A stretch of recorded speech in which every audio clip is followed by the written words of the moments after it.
Good morning students. Today we are going to see lesson number 4, air pressure. Anything that was wet extend pressure on things that is lie below it. Thus the air in the atmosphere exerts pressure on the surface on the earth. Due to this air pressure, various phenomena like storms, precipitation, etc. occur in the atmosphere. There are variations. Air pressure is not uniform on the places on the earth's surface. Air pressure keeps on changing from time to time. The altitude of region, temperature of the air and amount of water vapor in the air are some factors influence the air pressure. The proportion of dust in the air, water, vapor, heavy gases, etc. is higher in the air closer to the surface on the earth. This proportion decreases with the increasing altitude as one moves higher and higher from the surface of the earth. The air becomes thinner and thinner. As a result, the air pressure decreases with the increasing altitude. So, let us see the air temperature and air pressure. Take a flying lantern. Tie an approximately 5-meter long thread to the flying lantern so that you can bring the lantern down whenever you require. After carefully reading the instruction given on the package of the lantern, open it and light the candle placed on it. Observe what happens. After some time, bring the lantern down with the help of the thread and put off the candle. Now, did the flying lantern start ascending immediately after the candle was lit? So answer it is no. The flying lantern not start ascending immediately after the candle was lit. So we can see the air in the flying lantern gets heated once the candle is lit. The hot air expands, become lighter and start moving up. Therefore, the lantern is also lifted towards the sky. In nature too, a similar phenomenon occurs. Temperature and air pressure are closely related. Whenever the temperature is high, the air pressure is low. As the temperature rises, the air gets heated, expands and becomes lighter. This lighter air in the vicinity of the earth's surface starts moving up towards the sky.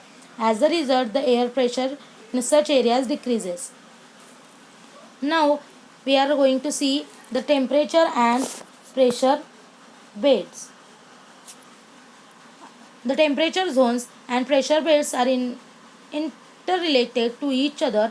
Put the latitudinal extent of the temperature zones is much larger while pressure belts are narrower.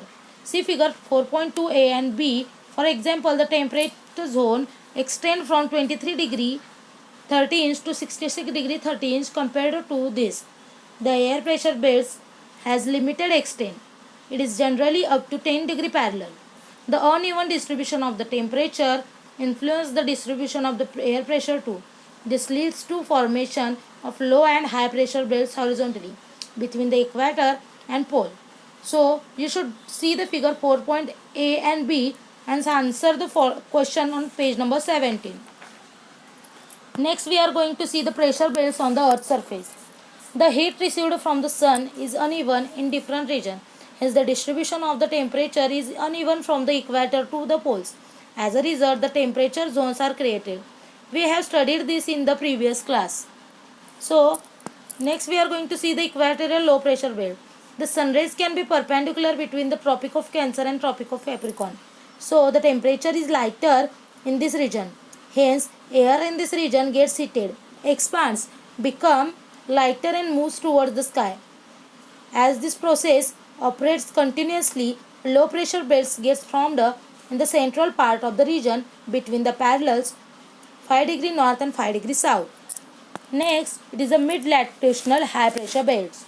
The heated air becomes lighter, start ascending and after reaching the high altitudes moves towards the polar region, that is towards the north and the south pole.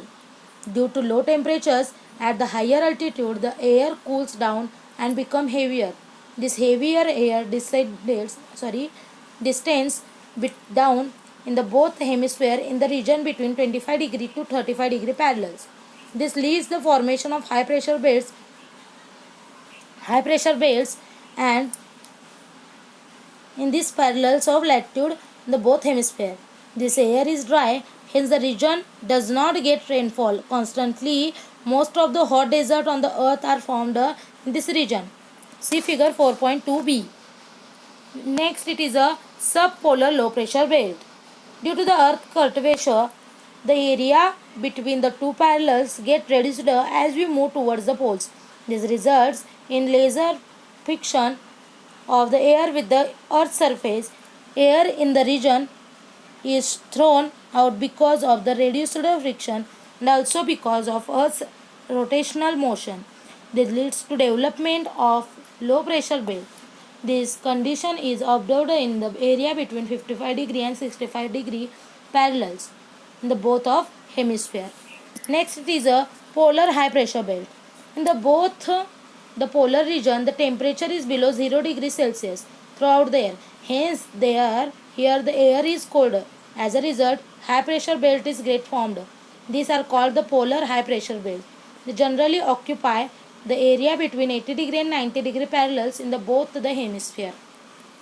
The duration and the intensity of the sun rays varies during the particular period of the year in the both the hemisphere. As a result, the location of the temperature zones and the pressure belts depended on the sun's heat also vary. This change in the order of 5° to 7° towards the north in Uttarayan and 5° to 7° south in Dakshinayan. This is called the oscillation of pressure belts. Next, we are going to see the effects. Air pressure has the following effects. First, origin of wind. Second, generation of storms. And third, it is a convection type of rain. Next, it is a isobar. The line that joins the places of equal pressure is called the isobar. What it is? The line that joins the places of equal pressure on the map is called the isobars. So, here it is a picture 4.3, the distribution of annual average pressure in the world. Okay, value of air pressure in the millibars. So, you should observe the picture and answer the following question on a page number 19. Next, we are going to see the always remember. What we should always remember? Air pressure is measured in units of millibars. For this, an instrument called the barometer is used. The air pressure at the earth's surface is measured with the instrument. Here our lesson number 4 is completed. You should solve the exercise below it.